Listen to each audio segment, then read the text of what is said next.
Olá, tudo bem? A partir de agora você acompanha mais um Universiência, o primeiro programa brasileiro de TV e internet que é realizado por meio de uma parceria entre TVs e instituições públicas de ensino superior nordestinas. Veja quais as pesquisas vamos conhecer hoje. Cientistas da Universidade Federal da Bahia integram um projeto que analisa a poluição nos biomas do Oceano Atlântico. Pesquisadores da Universidade Federal de Sergipe analisam a influência do uso de oxigênio nas atividades físicas. Um perfil das afroempreendedoras da moda da região metropolitana do Recife.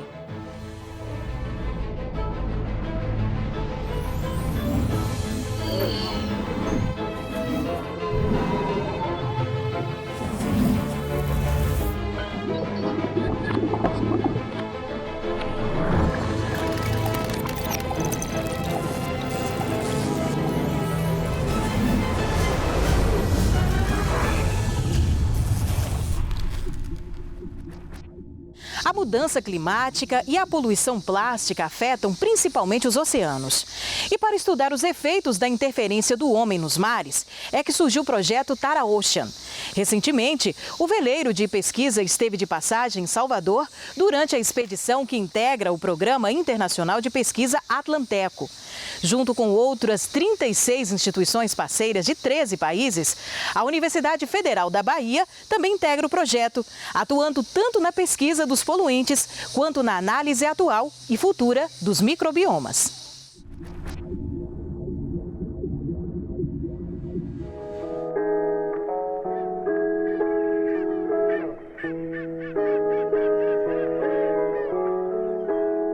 Pesquisadores da UFBA, junto com outras 35 instituições de 13 países, participam do projeto Atlanteco, desenvolvido dentro do veleiro francês Tara Ocean, que tem como missão estudar o microbioma marinho, suas interações com o clima e o impacto da poluição nos oceanos, através de uma expedição internacional pelo Atlântico Sul. Está aqui no Brasil, pela segunda vez, 10 anos depois da primeira passagem dele. E o Tara já há 20 anos vem fazendo esse trabalho de pesquisa científica sobre o oceano, sobre os impactos das mudanças climáticas, sobretudo na biodiversidade marinha, mas também é um embaixador da sustentabilidade dos oceanos. Então, sempre que nós chegamos a uma cidade, nós trazemos essa mensagem dos oceanos hoje impactados pela mudança climática, impactados pela poluição plástica, e tentamos sensibilizar a população, jovens, crianças, escolas, a essa questão da ecologia dos oceanos, que é pouco falada perto da ecologia da Amazônia, das mudanças climáticas, Então o Tara tem essa vertente de ensinar, de trazer essa informação científica também já traduzida para o grande público.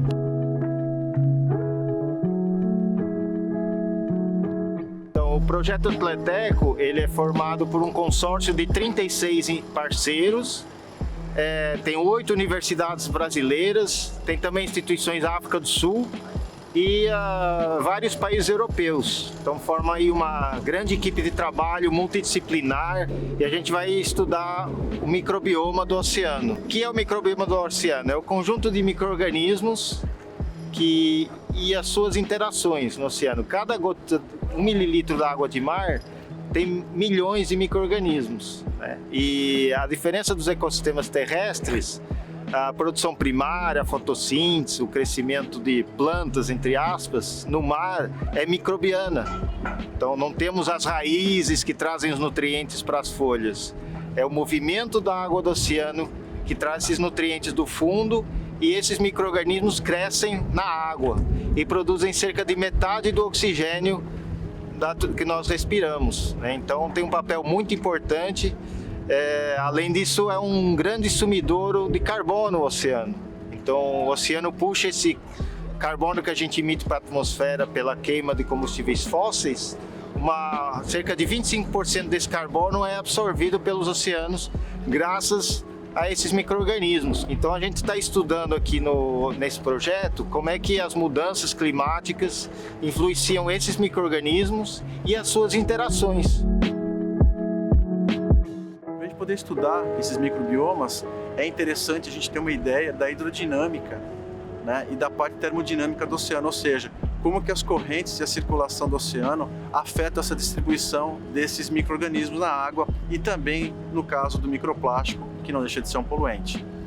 Então, a equipe que está comigo, nós temos professoras, né, ligadas à parte de química, vendo a parte de poluentes, tanto microplástico como outros tipos de poluentes na água do mar, né, e também professores de sonografia física, né. Então a gente vai usar não só o sensoramento remoto, mas também produtos de modelagem numérica para poder ver os diferentes cenários, né, e fazer não só entender como que está a situação atual dos nossos microbiomas, tá? Mas também situações futuras. Essas amostras são enviadas em mais de 20 laboratórios, né, para análise, então demora um pouquinho realmente para a gente poder falar de resultado.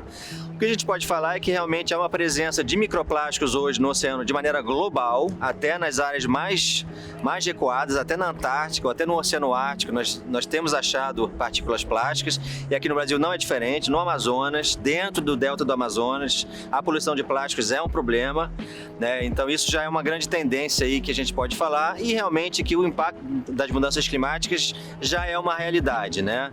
A temperatura, acidificação e perda de oxigênio são 3 impactos que, acumulados, têm já um efeito bastante visível sobre alguns ecossistemas. É muito importante a gente poder divulgar esse tipo de iniciativa, onde a UFBA, né, está fazendo parte de um projeto de âmbito internacional, com uma envergadura muito grande, mas também para a gente poder treinar, né, os nossos futuros pesquisadores com protocolos e metodologias que são utilizadas agora em ciência de ponta. Que, por exemplo, uma das coisas que está em muito voga agora é exatamente essa parte de sequenciamento genético.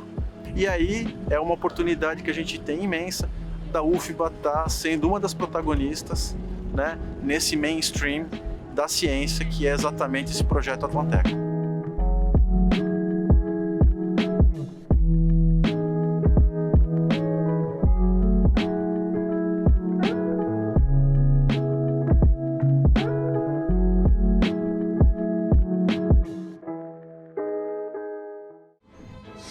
E no próximo bloco você confere, a Universidade Federal do Ceará acaba de desenvolver o protótipo de uma máscara de assistência ventilatória para pacientes com complicações de Covid-19. A gente volta já já.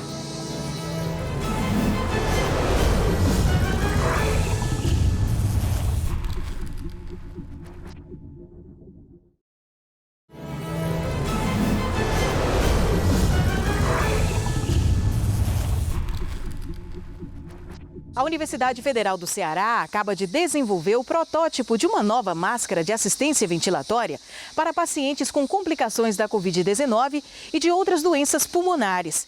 O modelo, desenvolvido por pesquisadores de design da Universidade Federal do Ceará, foi inspirado em máscaras de mergulho e promete eficiência e economia no uso de oxigênio. Confira na reportagem.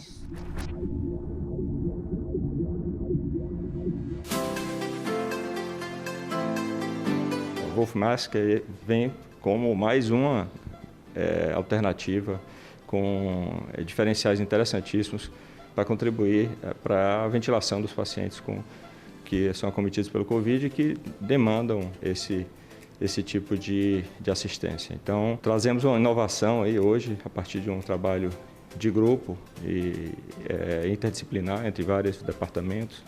Foi trazido pelo nosso vice-reitor a ideia e a partir de uma demanda aí provocada por modelos de referência, mas que não têm os diferenciais que foram desenvolvidos aqui. A inspiração foi através do desenvolvimento que alguns países fizeram, inclusive no Brasil, de você adaptar uma máscara de mergulho full face para uma máscara de assistência ventilatória.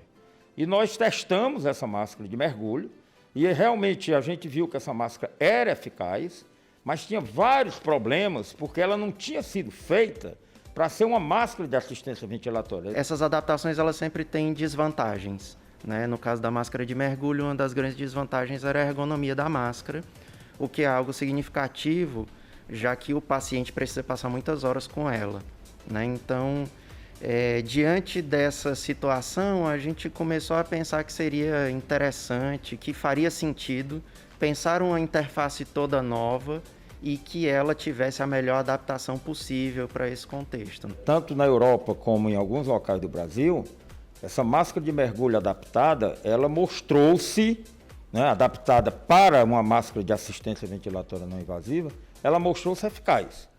Então a ideia surgiu a partir daí, que a gente disse, olha, vamos esquecer máscara de mergulho, agora nós vamos fazer uma máscara com características específicas, né? Uma máscara de assistência ventilatória não invasiva, full face, né? Pegando toda a face. O que a gente tentou, né, buscou fazer de fato com essa máscara foi isso, foi pensar calmamente em cada detalhe, né? Tentando encontrar exatamente maneiras de tornar a usabilidade dentro do hospital com o paciente mais rápida e fácil para o profissional, né? Então, ao longo de vários meses, a gente foi pensando mesmo, desenhando e criando, e desenvolvendo, modelando, imprimindo, como que essas peças funcionariam em conjunto, tentando exatamente fazer com que elas sejam o mais flexível possível, dentro do sentido do uso mesmo e da facilidade de uso do profissional. Quando surgiu a possibilidade de desenvolver esse protótipo, a gente pensou em um equipamento que pudesse possibilitar a utilização em 3 diferentes situações, por isso que é uma interface multifuncional.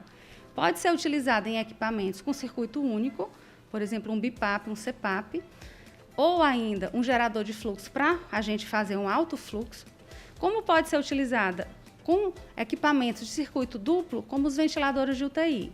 Então, isso amplia a utilização, né, e a assistência dos pacientes, que podem estar internados em unidades de terapia intensiva, onde a gente tem um suporte melhor, em enfermarias ou ainda em unidades básicas de saúde e também para transporte dos pacientes em ambulâncias. Desde que o paciente ele desenvolva um quadro de insuficiência respiratória e ele tem indicação de ventilação não invasiva, esse tipo de interface ele veio para beneficiar essa população, para que o paciente ele tenha um maior conforto e consiga sair do quadro da insuficiência respiratória aguda. Também tem a vantagem dessa ventilação não entrar na frente, como as convencionais acontece. Essa entrada é na boca do paciente. Então, essa entrada de cima, ela distribui o fluxo de ar e os voluntários referem, né, a sensação melhor. Ela não tem aquela sensação do ar no rosto nem no olho. Então, essa distribuição do ar também é uma vantagem.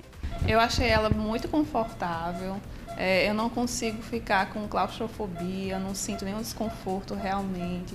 Eu consigo, inclusive, relaxar a ponto de dormir nessa máscara. Então, assim, vejo muita vantagem nessa questão da utilização pelo paciente. Essa nova tecnologia, ela tem uma grande vantagem, que é justamente a questão do conforto, a questão também da versatilidade, ou seja, poder ser utilizada de várias formas diferentes. E, além disso, a questão da economia, já que ela, muitas vezes, ela não vai precisar de equipamentos caros, como os ventiladores, assim como também a quantidade de oxigênio que é fornecido para o paciente é suficiente, mas o gasto é muito menor do que outras tecnologias. Então, essa foi a grande avanço, a grande inovação, o grande diferencial da Wolfmask. A gente chegou aqui numa fase de desenvolvimento onde a gente tem um protótipo que consegue ser usado em alguns testes clínicos, a testar se de fato a coisa funciona, se está legível, se está condizente com a situação que eles enfrentam.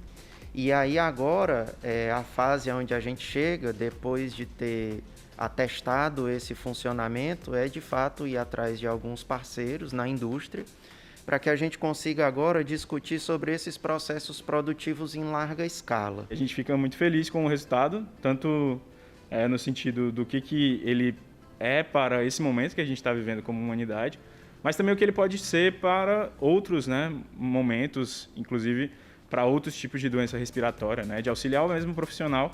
E uma tecnologia nossa, né? É um processo evolutivo. Certamente nós teremos uma versão 3ª, 4ª, buscando o aperfeiçoamento. Esse é o papel da universidade, né? Melhorar a qualidade de vida das pessoas. Um projeto de extensão da Universidade Federal de Sergipe, além de funcionar como uma espécie de laboratório para os estudantes de educação física, estimula a prática de atividades físicas, promove saúde, bem-estar, melhorias nos aspectos sociais e emocionais. Além de incentivo à participação em provas de corrida, o projeto deu origem a uma pesquisa interessante sobre a influência do oxigênio nas corridas. Vamos acompanhar? Clube de Corrida é um projeto de extensão aqui da universidade, vinculado ao Departamento de Educação Física, e a gente faz um atendimento através da corrida de rua, através da prescrição do exercício corrida de rua para a comunidade acadêmica, tanto os alunos, professores, técnicos, quanto também as pessoas que moram em torno da universidade. Eu voltei a correr com mais frequência no ano de 2012, quando eu estava iniciando o meu curso de doutorado. E eu estava num período de muitos estudos intensos, e aí eu percebi que precisava de uma atividade física para poder equilibrar um pouco com a saúde mental. Aí eu encontrei na corrida essa prática e comecei a correr lá. Na época eu morava em Florianópolis e me fez muito bem, e desde então eu não parei de correr. Ele surge em 2015 e a gente tem esses 6 anos aí através de muita teoria e prática, ou seja, tudo que a gente aprende na graduação, durante a graduação, até mesmo o mestrado, a gente consegue aliar a teoria com a prática. A gente gosta de falar que aqui a pista de corrida é o nosso laboratório. Nós gostamos muito de pesquisar aquilo que é polêmico. Se o oxigênio poderia melhorar ou não a performance. Porque as pessoas devagarzinho já estavam usando o oxigênio como uma estratégia, né, de melhorar a performance, mas melhora ou não melhora? Essa era uma questão, né? Nós pegamos um grupo apenas de mulheres, colocamos em laboratório em esteira e comparamos, né, mulheres que treinavam utilizando a recuperação com oxigênio, né, dando um excesso de oxigênio, ou seja, a hiperoxia, e a gente também fez a comparação com um grupo sem oxigênio. E a gente verificou que, mesmo devido à polêmica, há uma evidência que parece que o oxigênio pode melhorar a performance. A do anti-inflamatório, o pessoal ia correr longe, ou seja, corridas acima de 20 km, né, 30, principalmente maratona ou as outras corridas que acontecem acima de 42 km. Então o pessoal já levava no bolso o anti-inflamatório, sabendo que vai doer, né, que a musculatura vai responder com dor, e antecipando a isso, lá no meio da corrida já tomava um anti-inflamatório. Só que o que é o grande problema? Eles estão tomando o medicamento sem uma receita, sem estar um uso correto, né? Em cima disso, nós fomos a campo, comparamos o grupo que utilizou anti-inflamatório, que não utilizou inflamatório, para ver se melhorava a performance. Nesse caso, nós vimos que não houve melhora da performance. Porém, a dor até reduziu, mas a melhora da performance não aconteceu. Ou seja, o que os atletas estão fazendo, estão mascarando aquilo que o corpo está respondendo, né? A questão que o corpo está avisando, puxa, você está correndo, né? Está começando a ter dor, tua musculatura está te avisando que pode lesionar. Mas se você mascarar, como é que você vai saber, né, a hora de parar? Aí o grande X da questão é um dos objetivos do clube de corrida, ou seja, é você ter a orientação.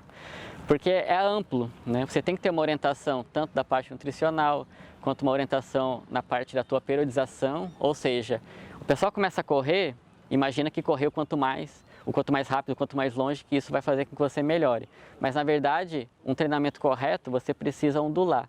Você precisa ter momentos que você tem mais intensidade, momentos que você tem que de fato descansar, momentos que você vai misturar a intensidade com intensidades altas e baixas, que você vai correr mais longe, mais curto, só que mais curto com intensidade. E toda essa periodização, ela que é o que o profissional de educação física faz, né? Muitos começam a correr sem qualquer tipo de orientação profissional e rapidamente se machucam. Sabe aquela história de você querer correr uma quadra e querer fazer isso o mais rápido que você pode e você não aguenta nem correr uma quadra? É justamente porque você ainda não tem essas orientações, né?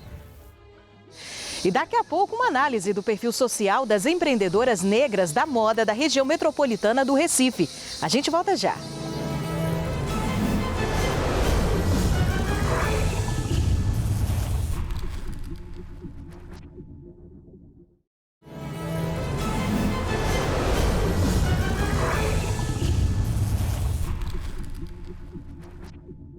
Moda, empreendedorismo e sustentabilidade são as marcas da Modateca, projeto de extensão do curso de administração da Universidade de Pernambuco. A iniciativa visa incentivar e orientar afroempreendedoras na produção de moda na região metropolitana do Recife. E o projeto é alvo de diversas pesquisas. A exemplo desta que a gente vai conhecer agora. O estudo traça o perfil social dessas empreendedoras e conseguiu constatar alguns dados. 94% das mulheres já sofreram preconceito diante do cenário da moda e 50% atuavam na informalidade.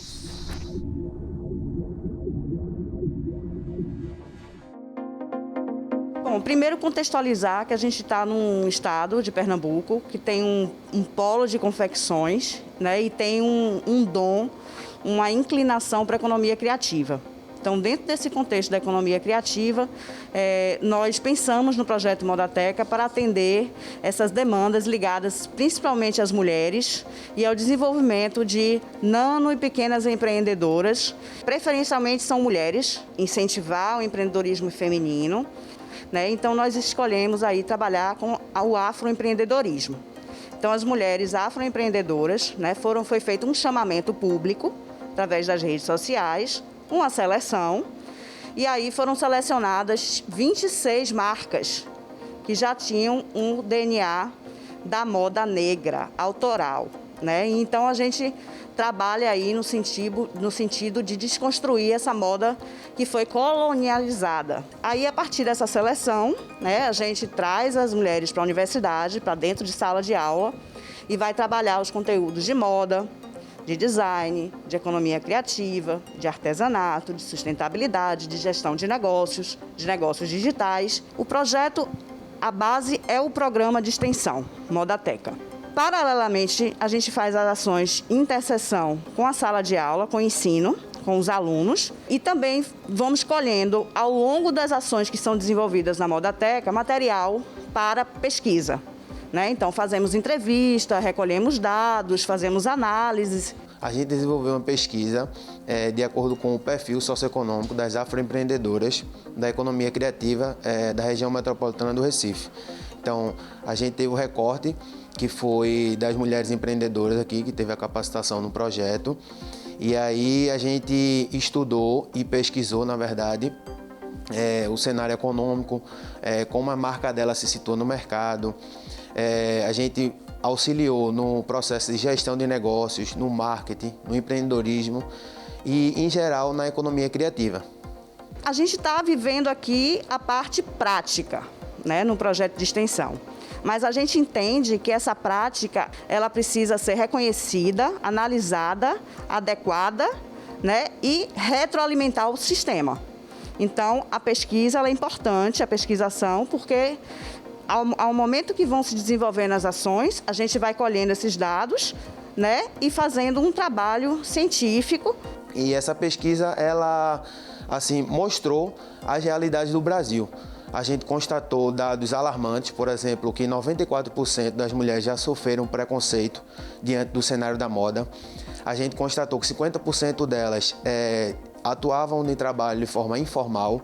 A gente conseguiu elaborar um material técnico que chama Dossiê de Moda, que a gente foi introduzindo esse trabalho de construção das marcas com as empreendedoras e aplicando um trabalho que junta o plano de negócios com o desenvolvimento da coleção. E isso gerou o dossiê técnico de moda, tá? Que é uma sistematização própria da Modateca. Mas que para isso fosse possível, a gente fez toda a parte de pesquisa, de embasamento, desenvolveu os indicadores. E aí essas análises fizeram as bases teóricas para poder a gente trazer essa proposta do dossiê técnico de moda. Há 6 anos a Zarina já existe no mercado da moda, dessa moda autoral preta. E esses 6 anos, né, a gente vem se modificando, entendendo cada vez mais a nossa essência, né, na moda, enquanto pessoa, enquanto sociedade também, né? A gente pensa quando a gente fala em moda, a gente fala também em todo esse contexto. A Zarina, ela surge, né, através de uma inquietação de quem é Jéssica na sociedade, né, de quem é Rodrigo, que é meu companheiro e sócio. Então, a gente, nesse contexto de quem somos nós enquanto pessoas negras, né, a gente teve essa inquietação de se vestir.